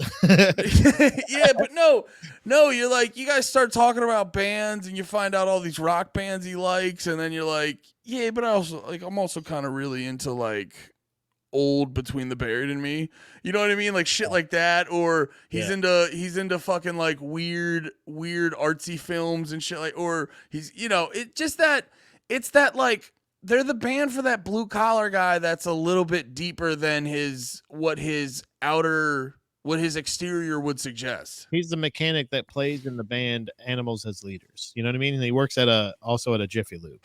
And he's read a few Bukowski books and shit like that. You know, I mean, one of those guys. Yeah, one of those guys. Yeah, I get it. It's a blue collar. A white collar working man. I don't know. It's for smart retards. Yeah. That's what it is. Yeah, smart retards. I can get that. That's what Every Time I Die's for. Because you know what? That's who I identify as. I'm the guy that goes, why are they doing all the fucking purple flames? And then like this one, I'm just like, yeah, cool. They're rocking out. Fuck yeah, dude. I don't even care that this isn't the song. Obviously, all that live footage is not the song that they're playing on the video, but obviously that doesn't even matter to me. That's just that's fucking water off a duck's ass, man. Pat, that description was a good argument for just retard. Also, I really like Shiny Things. Yeah, I like when the guitar goes up and then he catches it, then he throws the guitar again. And then the one time where fucking Keith was yelling and stuff, but then he put the mic in front of the people and they fucking yelled. That was cool. Oh, and I was like, yeah, I'd love to be there to yell too. Oh, that was so cool. Circle pit part. the last thing I wanted to say about the song is I always talk about I say a good song has this sort of maybe a lot of songs have this good a good song has this dope forward momentum to it where it feels like you're going on a trip and you're not having a bunch of I gotta stop to pee, a bunch of little weird unnecessary stops, and it doesn't, the car's not fucked up. But a good song is we're in a brand new car driving down the fucking road. We're going right where we need to go. We're doing little nice little turns here and there. And this song had the best forward momentum flow of a song. It just from part to part, it felt so smooth. It wasn't anything like there was nothing in this song that was like overly fancy, but it was all very like locked in, and it was all very locked in, and from like moment to moment, the way they kind of like slipped in and out of each moment, it had this like, dude, it was like a goddamn fucking what are the ice skating ballerinas?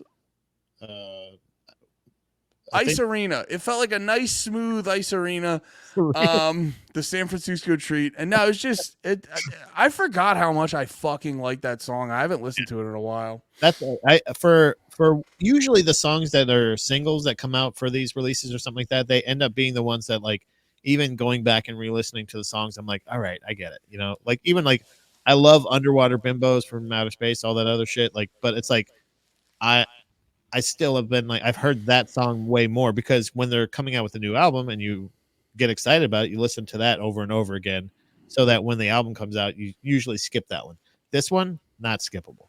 It's also got some of the, one of the best, like fun kind of digs at Metallica ever. It's just like one of those things where like, I remember that standing out to me. We can't Metallica go without the drugs. It was Metallica without the drugs. Like, it's a good lyric. Yeah, it's just like one of those ones where you're like, damn, they just got a Metallica caught a stray. That's cool.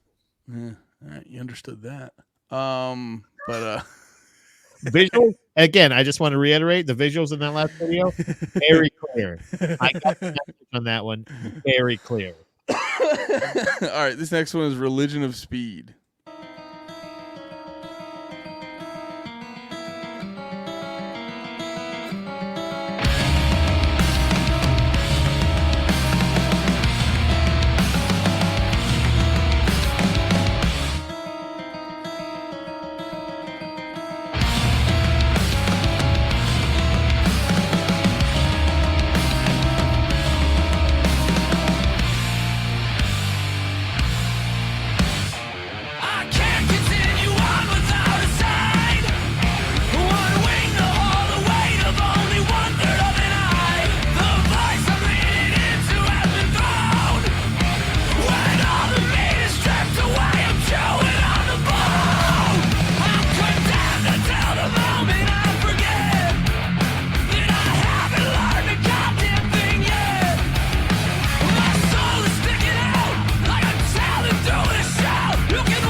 We lost sleep, but we found our way.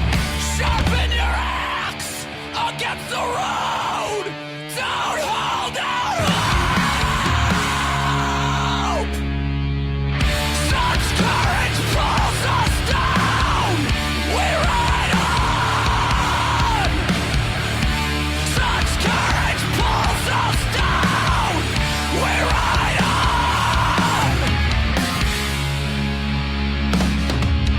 Our souls refuse the grave. These beating hearts made violent waves.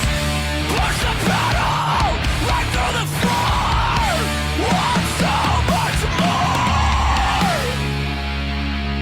When all I am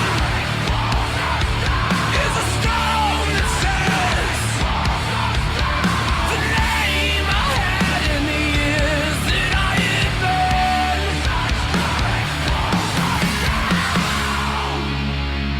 The quiet death and the measured steps won't echo like the shriek of riot did.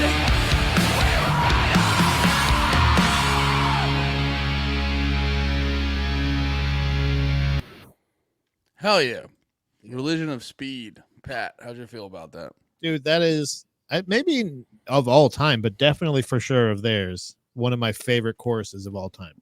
Yeah. I love that they keep going back to it, dude. That's one of my things where like a good pop song or a good like Yeah, it's kind of poppy in there. it's like it is like, and it's perfect, dude. It's like really well sung, well performed, like, and even that banner at the end of it is very every time I die. Like this song in particular, that chorus right there shows me like, I think if they had continued to go as a band, like continued to put out releases, they would have really found that perfect sweet spot of like a marketable, like, not I don't know how to put it, like where one of those things of like, it's not even about, you know how like we've talked about their past releases, them seeming to try to be a little bit more marketable or try to be a little bit more commercials, or just on those 3 albums. Yeah. Gutter Phenomenon, Big Dirty, and it was like a New big Junk. push, like a big push. Like I felt there like was clearly a conscious decision to sound more rock and roll. and this one is like a good version of them writing a very poppy like song. I don't know how But a song that represents them properly. them. Yeah, exactly. Like and not only was it poppy, but it was popular. What? Sorry. I don't know if it was pop. I ran out of time on that one. Popular with me. No.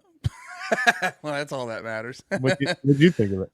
No, I liked it. I thought my only minor complaint, I thought it should have ended earlier. There was like a big cutout where I go, should have ended there. Felt like did you ever watch the newer Blade Runner? No. It's they just play the song the whole time. What? I gotta check it out. Yeah, dude. No, the newer Blade Runner I thought was good, but I also thought I remember the last 45 minutes. I go, we don't need to do any of this. Yeah. And it felt like that. There was like a moment where the song cut out and then it came back in. I was like, no, you guys, you finished the song. Why'd you come back? That's why I brought up the fact about loving that chorus so much, was because I'm like, they brought it back, but I'm like, I'm not mad at it. When they brought it, when they're like, Yeah. and all that's it. It's like, it's back. I love it. Hey, look at that.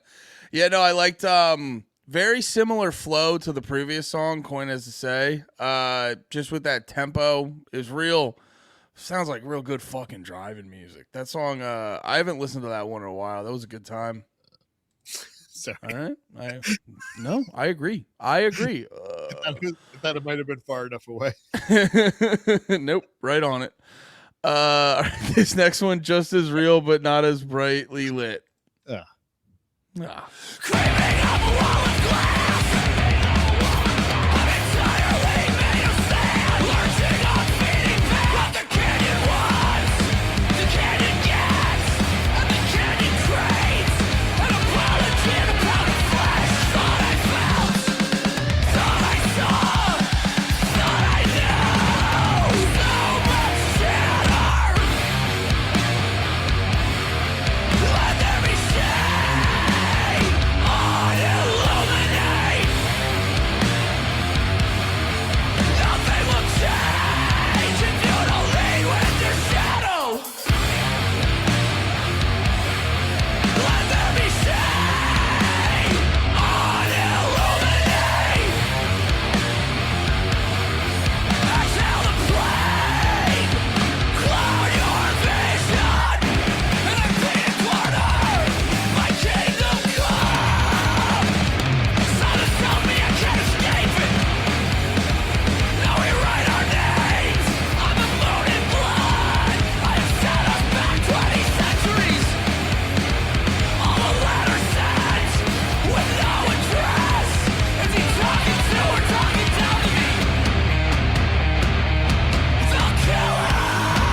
Oh yeah, I think that one might be.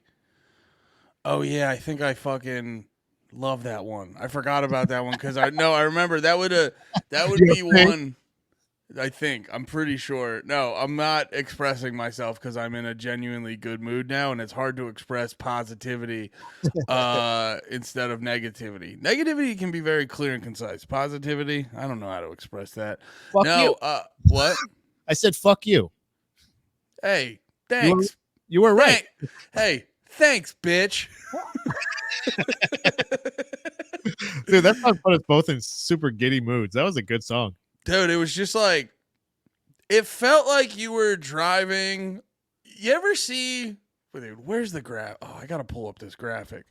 You ever see that graphic where it's like a green dude and he's driving a monster truck and there's like flames coming out and he's just like, he looks like fucking crazy and shit? I don't think so. I got to pull, oh man. Was it for the soda Surge? Was it Surge Soda? Was they your mascot? Or are you thinking of Slimer? Are you thinking of Slimer? Ecto Cooler? Maybe. Maybe that's Either way. what could have been an Ecto Cooler. Maybe a High C Ecto Cooler. That was one of my favorite flavors. I liked it. I didn't know what flavor it technically was, but I think it's lime. I don't know though. Ecto Cooler? Yeah. I'm treating this like a live stream like I'm like waiting for the comment. You're just reading from your diary. What flavor is Ecto Cooler? Count off in the comments. Yeah, I can't. I don't know what to search, but I have a very clear picture of it in my head, and I have no clue what to search. But yeah, it just sounds. Talking about it. Drop the image in the comments. If it was no, it just sounds like the soundtrack to like a cartoon guy driving his monster truck to go save the day. It's just the way it's like. You know, it sounds like you should be playing this music in the background of Crash Bandicoot Team Racing. Yeah, like it's so fucking bouncy and good. Like the intros, when the intro song or like the video game song or something like that is like too good. Like a cartoon intro song is better than it needs to be, and you're like, wow, man, they put a lot in this fucking intro song. And it's in a racing game that the guys are like in their car, but when they go around a turn, they kind of like their butt kind of flies out of the car a little bit, and when they hit jumps, they flop up out of the car. It's like for one of those video games. Yeah, and it's like definitely N64 era. Something. Yes. I feel sorry, go ahead. No, I was gonna say in the other part, the lyrics at the end where he just goes 2 times in a row. He goes, "Sorrow will overcome." That just gives me such a fucking sad emo boy lyric boner, where it's just like, just in the most triumphant way, saying the most depressing shit ever gets me fucking bricked up. Yeah, this is a Tub Boy fucking exclusive right here. He is definitely for sure like in his. But again, dude, he's in a half full jacuzzi. This album is finishing strong. Yeah. Like I feel like this is like I don't know how to explain it, dude. Like this is like it's just not structured well enough for us. Like I think because like I said before, the songs earlier, if they mushed them in the middle, I would have I wouldn't have been I don't think I would have been as critical. Because it just would have felt more natural. Like if the first, what was it? Yeah, C++, 2 Summers, An Awful Lot. Rather than being 3, 4, 5, if you were hitting me that as a 6, 7, 8, I would have been way more critical because it would have made sense. But beyond song structure, or I should say song order, this is still a very strong album. Yeah. It's like one of those ones where like it's a sleeper. You know what I mean? Yeah. All right. Let's keep it moving. 1977. Melt the glaciers inside my veins. Saw my eyes crack the glaze. Jumped on your eyes and I felt them listen down. But I know I exist. I can see my breath. Come on to the surface. The ice age has passed. Hallelujah, it is over.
Fuck yeah. You know what that sounded like to me? Huh. It sounded like Every Time I Die took a bunch of stuff they've already done before and just like I just made it 10 times better. It felt very reminiscent of a lot of things I've heard before, but it just had that that extra little zhuzh that we were saying was missing earlier. Dude, I'll say it again. I'll reiterate what you said after we listened to the last song. This album just the main problem with it is it suffers from poor song order. Yeah. And this is more proof of it. Like if he kind of would have thrown this maybe a little earlier or something, it would have just flowed harder. And it's so I think it hurt it so much that I didn't even remember this song going into this, but like it definitely made an impression this time. Like you said, sitting down and actually like actively listening to this album. Yeah. And like it immediately added it to 2 different playlists. Like, you know what I mean? Like it was like it made such an impression on me this time that you're right. And it had those elements of a couple of those things where like, I think it was this one where there was just like, they just went into like metal. They just started playing a little bit of metalcore. They just went into metalcore. Like, wasn't it they were playing like it, like you said, like going back to elements that they've like done in the past, but like perfected. Like, I don't know. Wait, I'm sorry. I'm curious. What do you said they went into metalcore? I would consider what they're doing the whole time metalcore. Yeah, I guess, but like the panic chord part where they just like like a more got you like a more classic interpretation, like early Norma Jean, shit like that. Yeah. Okay. That's what I meant to say. Was better. Like it's just like basically saying like they're just doing it as incredibly skilled musicians. Like it reminded me of a lot of their older shit, but just so much more fine tuned. Yeah, this was definitely does not need to be 12. Hell yeah. Like that for sure. This easily could have been, if you would have just moved this to the 3rd song, if you just switched just those 2 songs, I feel like immediately you're not noticing that lag as much, because of a number 4 lag is not as bad as a number 3 lag, in my opinion. You can't put something there unless it's the single. I don't know. No, I know what you're trying to say. You can't have a dip that early in the energy. And so big too. Like it's 4 and 5 where immediately we're like 3, 4, and 5 were kind of like it literally got me to a point where I was like, wait, do I not like this album? Yeah, same. Like, and that's what I'm saying. It's like if I was listening to this real time when it came out, I would have been like, man, what's going on? Like, yeah, it's not good. And then I don't know if I would have gotten this deep unless, I don't know. In the compact disc era, I may have set this aside too early. Mm-hmm. See, yeah, we're learning.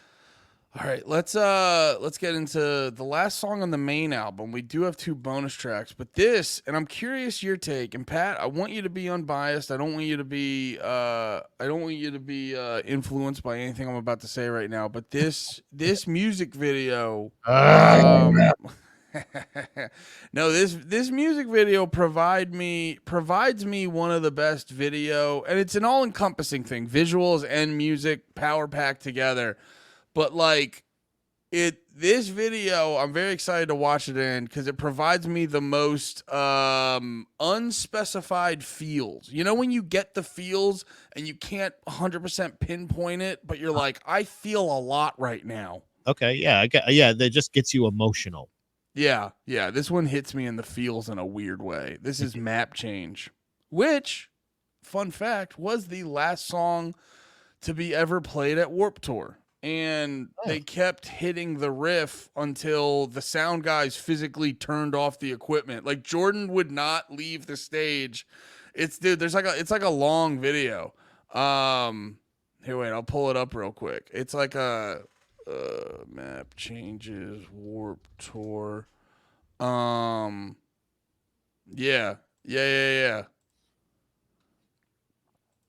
If you see here, it's a 15-minute video. Oh, wow. And he literally just keeps playing the song. He keeps playing the riff.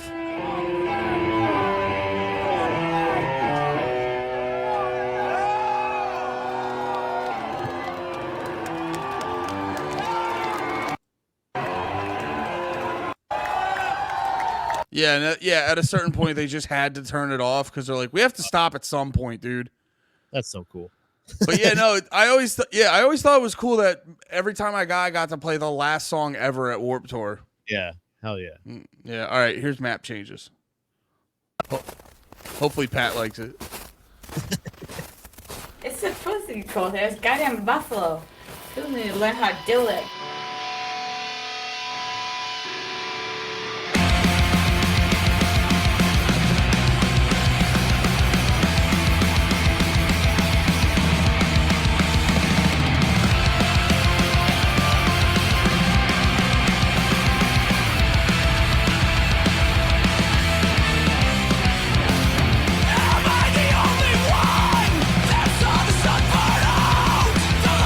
Keep their rhythm. I want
There we go. Map changes. You know, That.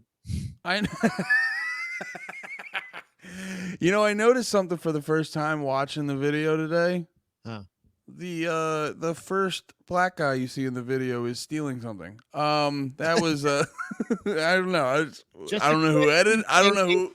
What? It's just a coincidence, Andy. Just a coincidence, but yeah. It can't No, all be ADT commercials, okay, buddy? Can't all be Asians robbing houses Yeah. at noon. You get it? But I think, dude, that music video made me. It felt like more like it was a elevator pitch for like a really cool fucked up documentary. You ever seen the Wild and Wonderful Whites of West Virginia? Yeah. You know what I'm saying? Like it's like one of those, like this seems like one of those open cast. I love when bands have a huge dedicated fan base and they do not utilize them in a music video, but they still have regular extras. Like this seems like hey, Town of Buffalo, we want to capture the real Buffalo, like the Buffalo growing up. And like the only thing I could think of that I would be like my only weird feeling that I had during this video was probably I had more than this, but was the fact that how shitty it must feel to be that kid that gets pinned in the wrestling match for the video, because he's probably like, oh, it's a big day, I got a big match, and there's gonna be like a video here for like this for the team. I fucking love this band. Yeah. He just gets fucking pinned. Dude, that is wrestling matches in general. Grappling is very competitive, but like to have that captured perfectly forever. You know what I mean? It was funny in your whole your the fuck am I trying to say? I'm Assessment? tired. We gotta wrap this up soon. Yeah, no, in your assessment you said like, oh, it's the big music video, the my favorite band. I go, I'm listening to that like, dude, it was probably they were just probably at a wrestling meet. Like like obviously I think I don't think they actually recorded 3 dudes stealing a car. The guy who was shadow boxing, I'm guessing that was their friend. They were like, it'd be cool if we went to the train tracks and did this. And then there was like a guy crying that you were like, that was staged. But the vast majority of the video, you're like, I think I'm just watching people in Buffalo. Like when they showed the one old lady, she literally went like, she like looked up like, am I doing it right? Like, what do you want me to do? Yeah. And like it like that's the part, and then mixed with the music, because it is a slightly non-traditional Every Time I Die song. It's almost like Every Time I Die was trying to write an aggressive indie song in a weird way. Maybe more like punk indie or whatever the fuck. It's a non-traditional Every Time I Die song. The video, because like, dude, I don't know about you. I'm shitting. I'm on TikTok. Like, I'm going through fucking Twitter all day. I'm seeing the joke pop up, and then everyone else does their version of the joke, and I succumb victim to it too, where you figure out the joke structure and you put in your joke in that joke structure and da da da, and it's like, I think part of the reason I like the video is because like so much of the day to day in everything and all of our experiences now is just so like contrived, or it's like a bunch of people really setting out to try to be something and whatever, and it's basically a lot of people, and that's not a bad thing. Like me and Pat we're both out here trying to be something better than what we are, and this and that, and I think a lot of people are doing that. It's not saying it's a bad thing, but it's like it's there's something to people who just are. And that's what we saw. You just see a bunch of, because they live in Buffalo. I'm sure it's like a economically challenged. Yeah, I think that might be. I don't. It's right, but I don't know if it's the normal term. But it's right, and that's why I like it. Yeah. But no, it is economically depressed is the term I was looking for. Well, that's not as fun. I mean, doesn't sound like win that one. All right, it's economically schizophrenic, but no, it's like an economically depressed area. There's not a lot. There's you probably grow up there and you're like, yeah, I have fun with whatever my high school thing is, and then I get whatever fucking job I'm gonna get, and then we go play, like you saw in the video, we go play bingo, and then we go to the fucking line dancing, or we're just trying to not die earlier than we should. Yeah, they're like, I just want to play my bingo. I just want to play my scratchers. I want to get my drink, and I want to go home and have a nice meal in front of the TV. Yeah. Yeah, just For some reason, they're in Buffalo and they have Southern accents. Dude, Buffalo did feel a little below the Mason-Dixon, right? You're seeing it, and also that's another thing. You see that, and you're like, it's just kind of like it's just a bunch of people fucking living. This is the shit that Bruce Springsteen fucking actually sings about, but never actually pretends to think he knows. Would never touch with a fucking 10-foot pole.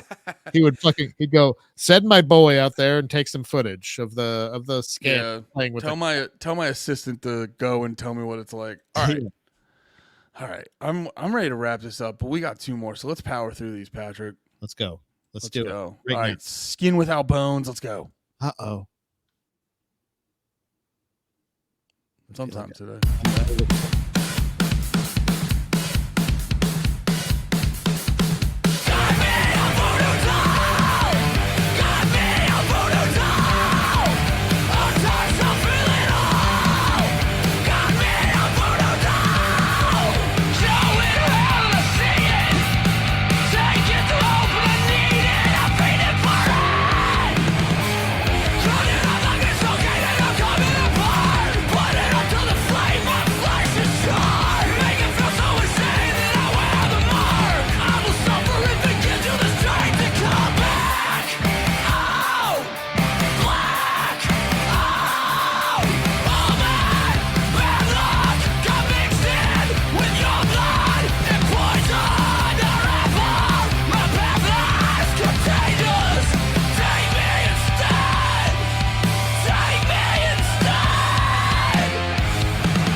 Here we go. Skin Without Bones. I'm very curious, Pat. I feel like you're going to say what I'm going to say. And what I'm going to say is that makes a lot more sense on the main. That's what I was writing. Why? Like I would have rather had this instead of track 3 or 4 immediately. Yeah. It would have done fine there. It's because honestly, it's not blowing my dick off. It's not. But it's a fine song. It is more than adequate to be. If you just switch it for one of those ones that lagged early in the album, like you're realizing there was just no real cause for those. You know what I mean? Like you could have. Yeah. I don't know.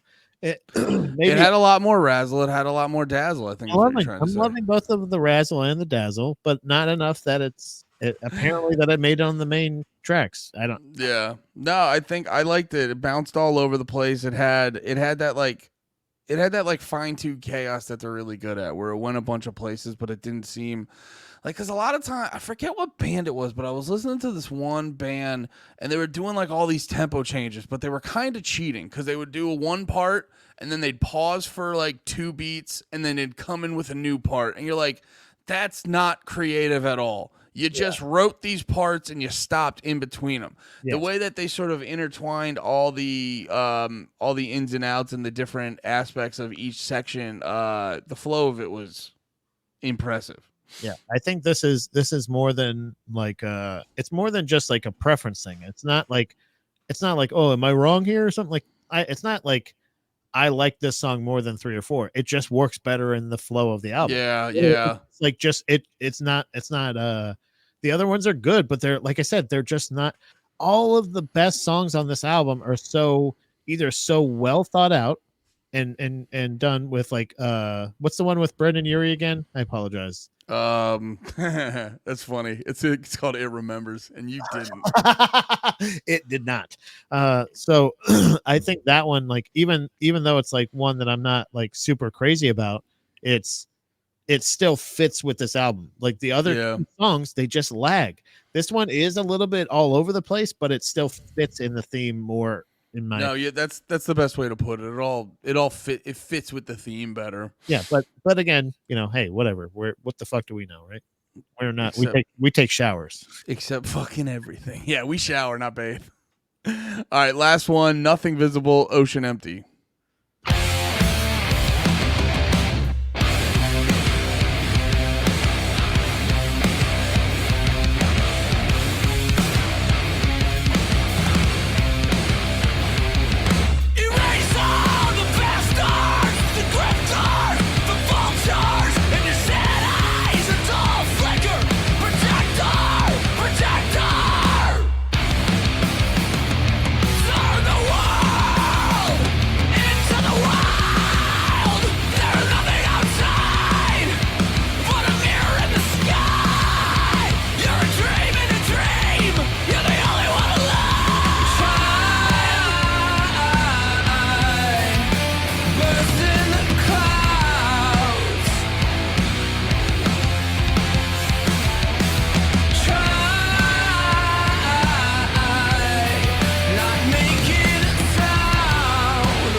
right, there we go. Nothing visible, ocean empty. Two big things that stick out to me. One, that chorus. Great attempt. Like, I actually truly respect the attempt because they were trying to go for something very weird and like out of time, but like it felt like it was a cool, like if you're watching the gymnastics, like they run up to the bar or the pommel horse, they jump up, they're doing like a cool flip, but then like their shoe flies off and they kind of stumble to the ground and stuff. It was like a really, really cool attempt, and it just felt so goddamn weird. Yeah. I did not like that. Chorus was fucked up. Okay, that was weird. That song was weird. It's like, I feel like if you added DJ, that was like Every Time I Die doing new metal. You know what I mean? Yeah. It's like butt rock. Yeah, it literally felt like they were like, what if we wrote a butt rock song? And so it was very interesting, but I was like, I don't like that. Yeah, I like, there was parts of it that I liked, but there was the parts that sounded like Every Time I Die, not like the parts that sounded like fucking butt rock. Butt rock, You know what I mean? yeah. Like, you know, it was like there's parts where I was like, yeah, I respect you guys and everything, but like, It was like the guitar tones on it were very distinctly different. Like weird. Yeah, that definitely butt rock. Yeah, butt rock. It was like butt rock. It was like Every Time I fucking butt rock. And I was like, and you know what? It sucked butt rock. Guys, I didn't like that song. Very rarely will I just say, like, I think I can go over my notes and find like maybe one or two where I'm just like, I don't like this song. Yeah. Like, I have nothing nice to say about it except for the fact that like it kind of sounded like new metal, and I like that. I do like new metal. No, like I said before, I like. There's something about the attempt that they were what they were going for. You appreciate that, but the execution was not there. Not appreciate. Like, I appreciate the attempt, but not the execution, guys. Mm-hmm. Maybe you should break up for it. Well, Pat. What? No spoilers. We have one album left. All right. No Wait. spoilers. Oh, no. fuck. No. Yes. Yeah.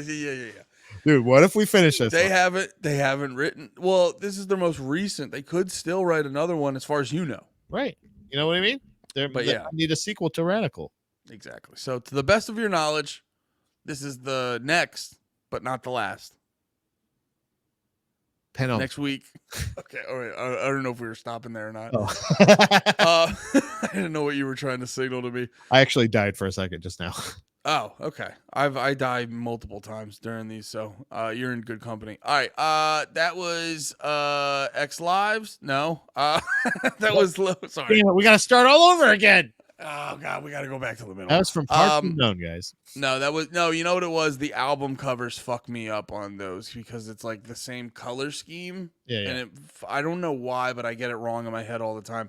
But anyway, that was Low Teens. Next week we have the what's past Penultimate? Ultimate The Ultimate album. or the Pen? Yeah, the Pen album. Next week we are doing Radical. And Yes. you guys are going to see it a couple days after that once we edit all of the dicks out. Mm-hmm. All right. Thanks for hanging out with us. We'll see you this weekend and then next week and then every Thursday and Sunday till we fucking die. And then eventually in your home once we gain access and find out where all of you live. Once you all get Neuralink, and then we both make love to Elon Musk and through marriage steal his company from him. Yes, that's the damn it, Andy. You're gonna have to cut that part out. Fuck. All right. I'm gonna add more dicks and cut that part out. So from here, we'll just take right now. We'll do the new intro or outro and go. Yeah. Yay! Great job today. That was a great album, everyone. Thanks for listening with us. Don't forget to smash that like button. Also subscribe and tell a friend. All right. Hell yeah. And I didn't even mention how we're gonna gay marry Elon Musk. Come on. I nailed it.